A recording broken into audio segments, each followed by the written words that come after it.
Hi, I'm Joss Very, Professionals Real Estate. I'd like to introduce you to Jonathan Watts. He's a mortgage broker. In my business, you need a lot of good people around you, and Jonathan is my go-to broker because I trust him. Now, Jonathan, I'd like to ask you a question about why someone would come to you over a bank. Good question, Joss, and it comes down to two things, simplicity and knowledge. Okay. So if you're going to apply for a loan at a bank, the banks generally want all the same information, and you have to fill out their form, provide them with the information you've got.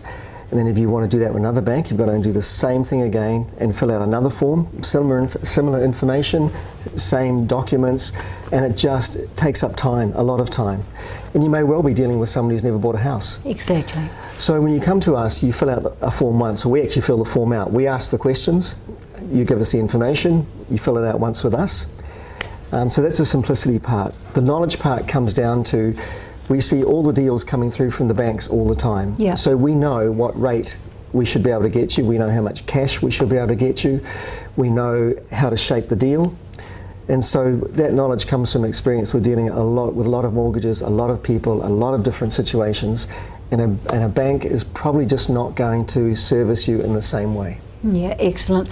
And what I like about using someone with your expertise, Jonathan, is that you can package up the numbers and actually present them to the bank where they're going to say yes, where if an individual does it, the bank can see that it's all too hard, or that you haven't put in something that may have been valuable to get that mortgage across the line. And that's the thing, we tell our clients, you need to treat us like a priest. Yep. Tell us everything, because if we know what we're dealing with, then we know how to shape it. Yeah. And it comes down to things like structure as well. When it comes to actually structuring the loan to give you the best repayment period that you can get, or the easiest way to reduce your interest you're paying, all those things, we work with that with you. Okay, thank you. So Jonathan, could you give me an example of how much money I could borrow for a property? You could use me as an example. Okay. That's a key question. Everybody wants to know, what can I borrow? Borrowing comes down to two key things. One is, how much deposit have you got to actually put into the property? Okay.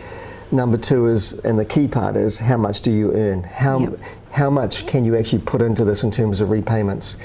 Now, the banks always have formulas that they're looking at. They'll always assess you at a much, much higher interest rate than you'll end up paying, because they want to make sure that you can afford this, that they know that life happens, teeth break, cars need repair, interest rates eventually go up. And if they lent you everything you could afford at the best possible interest rate, then, and anything changes in your life, you're in deep trouble. Yeah, you sure are. So it's all down to really what income you've got to how much debt you can service. Right. So it's sort of a ratio thing, and you work out the numbers on a ratio. We do, and we look at your expenses too. Okay. And we explain your expenses, or we help you to reduce those expenses, because that's a key part of it. Things like credit cards. Right. People might think it's great, I've got a $30,000 credit limit on my credit card, but that actually counts against you when you're coming to borrow money with a bank, because it's about debt. And they see that as a cost. Absolutely. Yeah. So Jonathan, another question which I'm sure you're always asked is, how do I get the money? For a deposit. Yeah. Yeah, deposit's key, Joss. There's the deposits in New Zealand are controlled really by the Reserve Bank. Okay. So I call it 20% is the magic deposit number. And at 20%, we can get you the best rates, we can get you the most cash, and things just flow a lot more simply. Okay. If you're buying at 20%. You can buy with less than 20%. You can buy with 15%, 10%. And even some of the banks, very few, under very strict circumstances, will even allow you to get away with a 5% deposit. Wow. That was quite common a number of years ago. It's far more restricted now. If you're an investor, you need 30% deposit.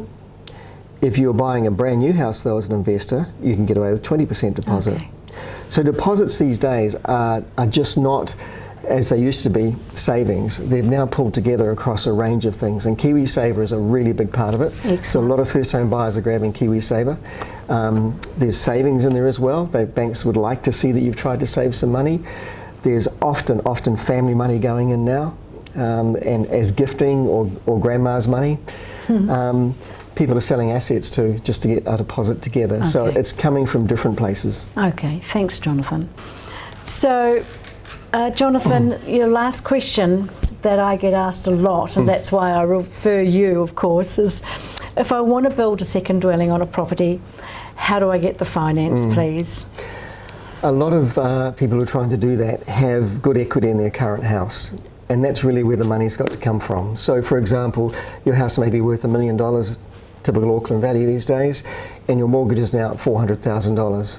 You have equity in that house to be able to borrow some more money, put towards the minor dwelling. The minor dwelling is worth a reasonable amount of money by the time it's finished, and that helps contribute towards the total value of both properties. So we will go to the bank and we will show them what the value of the property is. There's several steps to go through, such as having to get plans drawn up. The banks want to see what the plans are, what the cost is. We need to get a registered valuation so we know what the as-is value of the property is and what it will be when it's finished with both properties there. But those are things we take to the bank, and generally they're very happy to lend if the numbers work and there's a good result there. So, can older people do this? Because often older people are asset rich and cash poor. To be fair, it does get more challenging as you get older. So the bank is looking at your working life, what you can afford to pay off in the time before you finish work. 70 to 75 years is not unusual for a working life now, and the banks will accept that. But what they don't want to see, and what's come in over the last few years through what's called the Responsible Lending Code, is that they don't want to see people carrying big debt into their later years of their lives when they really should be paid down and enjoying themselves and not stressing about where to find that money each month. Excellent. So people, you really do need to contact Jonathan at Simply Finance. The details are in the bottom of the of this video clip. Thanks for watching the video. I know you've learnt something, but really the best thing to do is to get Jonathan around the kitchen table and have a jolly good chat to him.